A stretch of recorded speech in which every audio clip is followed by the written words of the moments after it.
adventure in Puntland on W4CY Radio.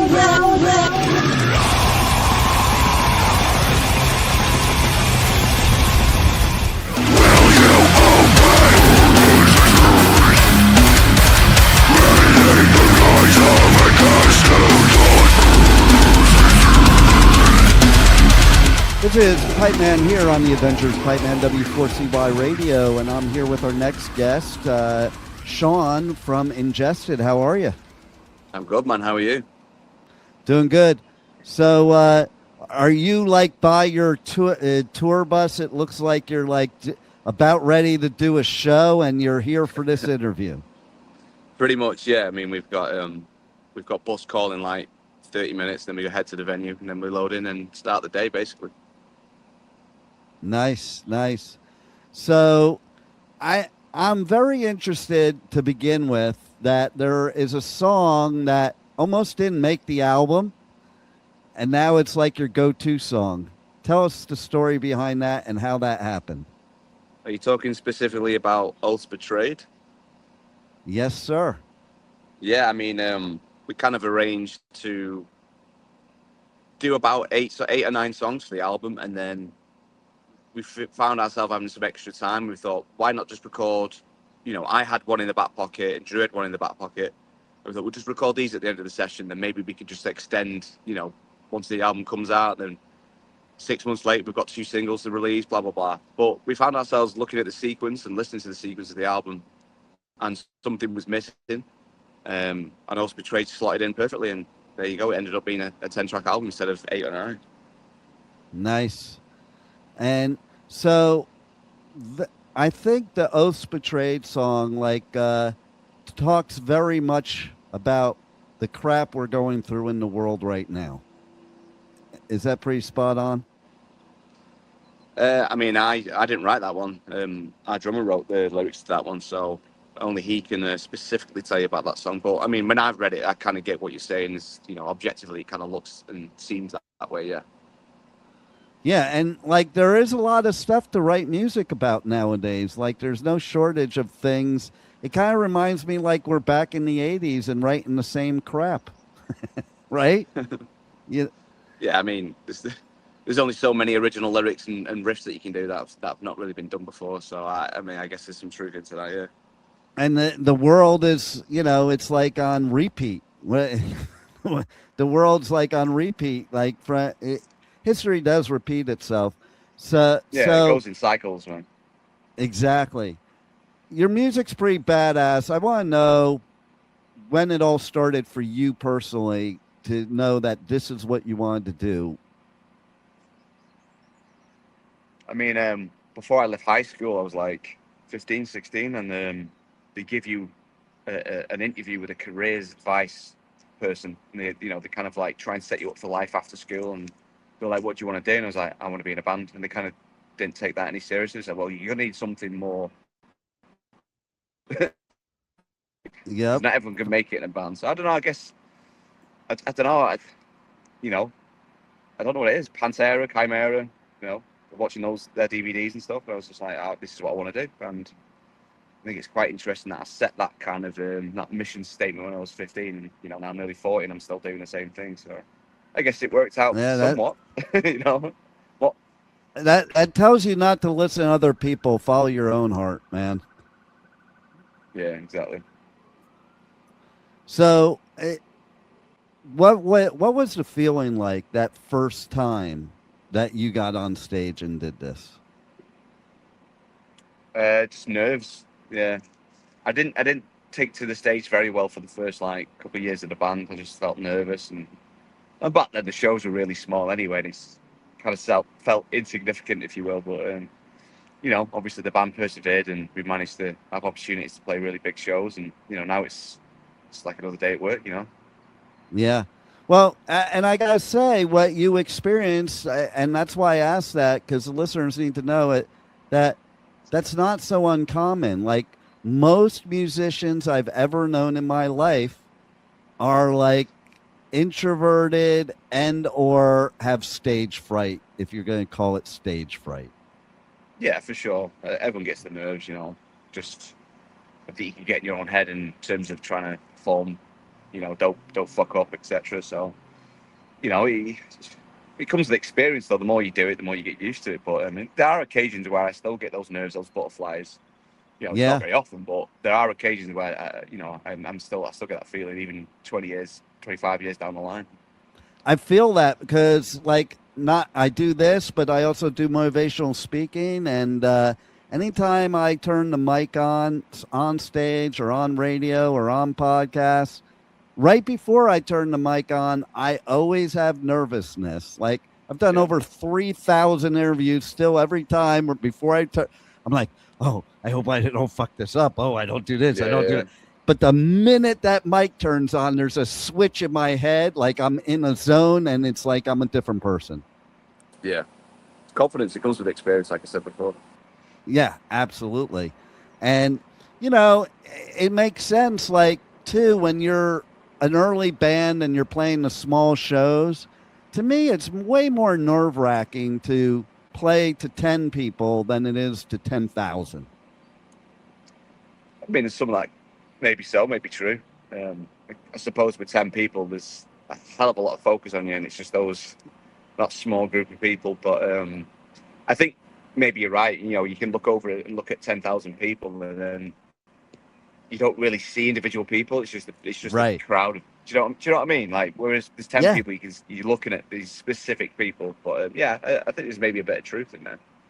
Yeah, and you have that focus of their eyes are on you when there's this crowd of 10,000. Like, you don't really notice that. It just looks like one big crowd. It doesn't look like anything specific, Yeah, man. And so tell us what we went behind this new album, how it may be the same as in the past, but also different. Yeah, I mean, we went with an intent to write something heavy and groovy, like much more. What we did when we first started, it was that youthful kind of reckless attitude to writing heavy music. And I think over the years we've experimented a little bit. We've got complacent, so you kind of like start doing different choices, especially in the last two albums that we did. And I just felt like it was time to a bit of a return to form, if you will. So yeah, the intent was to write something groovy and heavy, and just a collection of songs that would be punishing live in a live situation. Nice. Where's your favorite place to play live ever? Do you have one? I mean, there's certain cities that will stick out and they're always decent, but picking a favorite would be very difficult for me. I don't know. I mean, what cities then?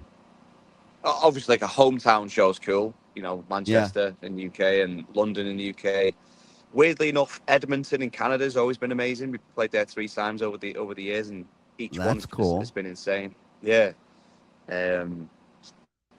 Typical places like LA are usually good.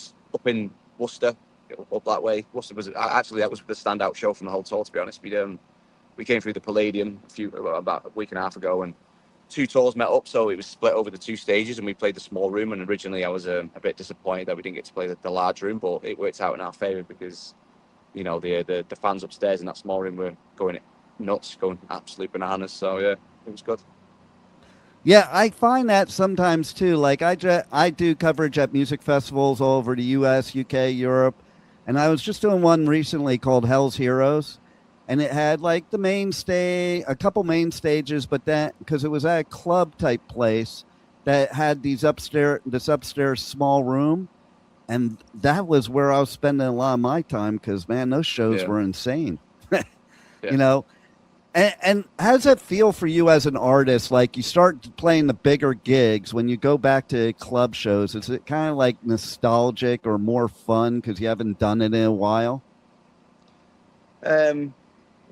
I mean, that's kind of normal for us playing a small club show. I mean, big club shows are kind of rare. It depends what sort of tour you're on. I mean, this tour's been fortunate. There's been some big rooms and stuff. But I always remember like 3 years ago, we did Lorna Shore in the US, then Cannibal Corpse in Europe, and then at the end of the year we did Lorna Shore in Europe. So I knew as soon as we got that first Lorna Shore tour, and then we had those two to follow, I was like, this is going to be one of the biggest, things we do in a long time. And it's funny how like you just get used to it. You're playing, 2,000 cap rooms, 3,000 cap rooms, and it almost got normal, which was weird. And then obviously going back to a normal tour where, sort of venues we should fill, it was like, oh, okay, there's like a 80% decrease in crowd here, but yeah, I mean, we're used to that. That's kind of our bread and butter, is those small club shows, and when you get the opportunity to a bigger show, it's always cool. And that's where you get your loyal fans anyway, to smaller shows, because they feel like so connected to you, because it is an intimate setting. So I know Brian Slagle from way back, from the beginning of Metal Blade, and I love that here in 2026, he's still keeping metal so relevant. How do you like being on Metal Blade Records as an artist? Yeah, it's been really easy. I mean, the A&R rep at Metal Blade at the time who signed us was the ex-bass player from Black Dahlia, which we toured with 16 years ago. So the conversation to get on the label was very, very simple. It was, Metal Blade, we can offer you this. And we said, we can provide this. Okay, let's go. And that was it. It's that simple. The thing about Metal Blade that was different from our previous labels was the amount of people working in the label. There's someone to do a certain job, like, whereas in like the smaller labels, it's kind of one or two people doing all of it. But, we had very specific people to do specific jobs. Like it was really impressive. And, it's all been smooth since. We've got one more album left on the contract, and, we'll see what happens after that. Nice. Well, the one thing about Slagle, too, he's a true metalhead. Like, sometimes record labels you're dealing with, they don't understand our genre of music, and I think it's important to have somebody that runs a label to understand metal music and the musicians in metal music.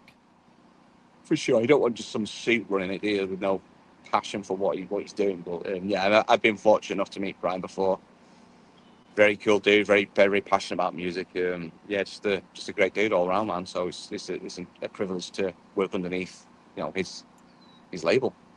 Yeah, when I was a teenager in the early 80s, I would go to, he was a record store clerk at this place in the Valley in LA called Oz Records.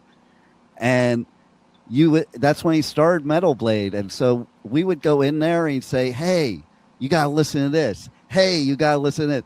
And most of the bands I like today are because of Brian Slagle, but also the brilliance of how he promoted his bands on the label, and he's he's not in it for the business. Like a few years ago, I saw him at a thing and I was like, man, that was brilliant what you did years ago. Like, if I think about it now, he goes, I was just a record store clerk. Like he's totally humble about it, but it's totally true. He was just like a record store clerk that had a passion for metal and saw that industry was not being serviced. And now look at where we are today. Well, there you go. They're one of the most prestigious labels around, I think one of the few labels that are still independent, before everyone else sell their soul to a fucking big corporation. At least Metal Blade is still doing it the way they do, and it's a matter of respect. And what I love too is some of the bands that started on Metal Blade and went to the other big labels ended up going back to Metal Blade, because when you play metal, I think you need that type of label, because then they understand you, Well, this is it though. You can be in a massive label and be a small fish in a big pond, or be a big fish in a small pond. So you're going to get the attention. If you're a big band and you go for a label like Metal Blade, you're going to get the attention that you want. So, And they're not going to try to change your music too. That's another thing I saw a lot of. Record labels telling bands how to play music. I think everybody has a spot like you're talking about before, but leave the creativity to the musicians is my viewpoint. Yeah, sure. So is there anything that you, in all these years of doing this, that you haven't accomplished yet that is in your sights as a goal to that you want to do? Somebody you want to play with, a tour you want to go on, music you want to write, whatever it is? yeah, there's always goals and ever changing goals and bucket lists kind of things, if you will. But we've still not done Japan. Um, Really? yeah, it's been lined up like a numerous times. Like we were supposed to go before COVID, and COVID hit, and then there was a visa issue. And it's just like, oh my god, are we ever going to go to this place? So Japan's definitely something we want to do. There's loads of bands I want to tour with that I've never actually got on the road with. I mean, you can set your sights as high as you want. You know what I mean? It's like I would like Yeah. to play with Pantera and Slayer and Slipknot, but those goals are a little bit fantastical, if you know what I mean. It's a fantasy idea. It's not impossible, but those are the sort of things you'd love to do. But yeah, there's plenty of bands in the genre that we still not toured with. I mean, we've never gone on the road with Whitechapel, which is another metal blade artist, and kind of a legendary band around the scene. It's crazy that certain bands we've just not managed to get on the road with. So yeah, I'm always setting up goals. I've always got things I want to do. So as long as you've got that fire in your belly, that's kind of what keeps you going, right? Exactly. And I've actually personally seen you, like I do all these festivals. I've personally seen you at Download and at Bloodstock. Do you know how they described your set at Bloodstock? No, please tell me. Blistering. That's the Sick. description of your set at Bloodstock. It's like it says they did a blistering set at Bloodstock. That works, man. I like that. I like that a lot. That's a great compliment, right? Yeah, for sure. Is there a festival that you guys have played that's your favorite to play? Oh, good question. Hellfest is probably up there. Hellfest was quite amazing. Right? The first time we did Download was great. Yeah, there's been a few, but there's also been a few we've not done. We've never done Wacken before, and that's another goal that I would like to do Wacken down the road. Yeah, you definitely have to do that festival for sure. But Hellfest, I think that's my favorite in the world, and I do like a whole crap load of them all year. But Hellfest is like another animal, It's so good.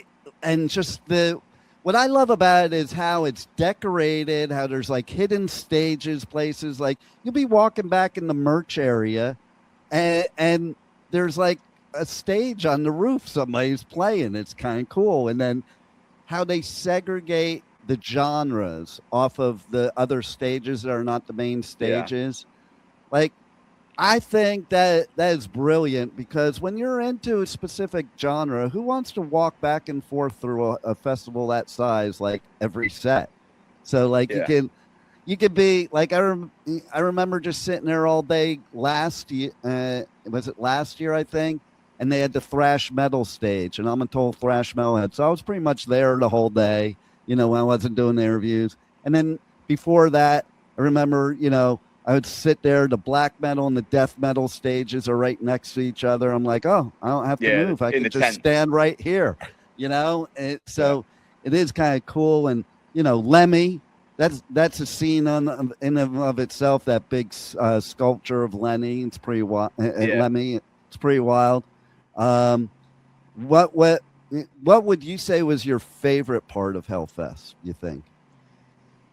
I don't know if it's changed, because I've not been there for a few years now, but just the catering area, which kind of overlooks the main stages, and you can just get a beer and stand on the terrace and just watch, Judas Priest, Gojira, or Korn, and just like, this is incredible. So yeah, I really enjoyed that aspect of it. Obviously enjoyed playing, and the tent was full and stuff, but just the after show and being still on the terraces watching the main stage was quite something special, man.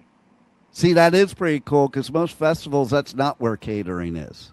So It's like so many artist friends of mine, it's like sometimes they have to make a choice. Are they going to eat or go catch a set? Yeah. So that's where that's perfect.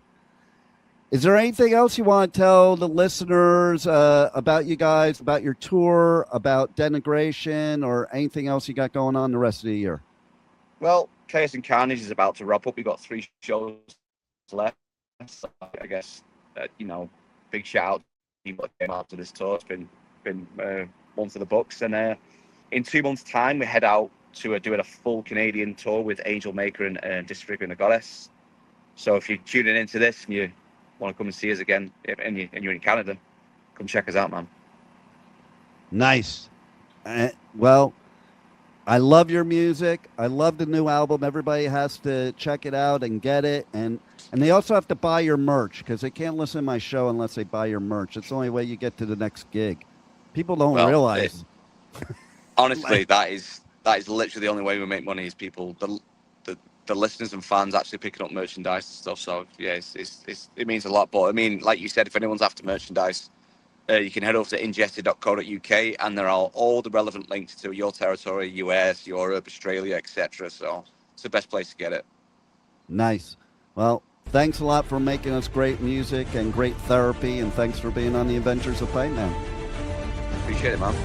Thank you for listening to the Adventures of Pipeman on W4CY Radio.